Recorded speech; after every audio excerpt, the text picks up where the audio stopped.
اخد ايه معايا وانا رايح المستشفى. حضرتك رايح المستشفى ما بيكونش مطلوب منك حاجة كبيرة، يعني مجرد طقم هتبات بيه.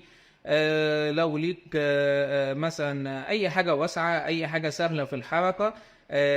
ونراعي بالنسبة للستات، يعني تراعي ان اللبس ده يكون مناسب ان ناس غريبة هتشوف حضرتك بيه. فلازم هو يكون لبس محتشم، ما ينفعش ان انا اجيب مثلا بيجامه من البيت واجي بيها. وخصوصا حضرتك ممكن تكوني في الاوضه ويبدا ده حد مثلا من الاطباء يدخل، فلازم دايما نكون لابسين لبس مناسب ان احنا هنقعد بيه في الشارع. بنطلب كمان ان حضرتك مثلا يفضل يكون معاكي مثلا زي فرشة، مناديل، حاجاتك شخصية، يعني مثلا شاحن موبايل.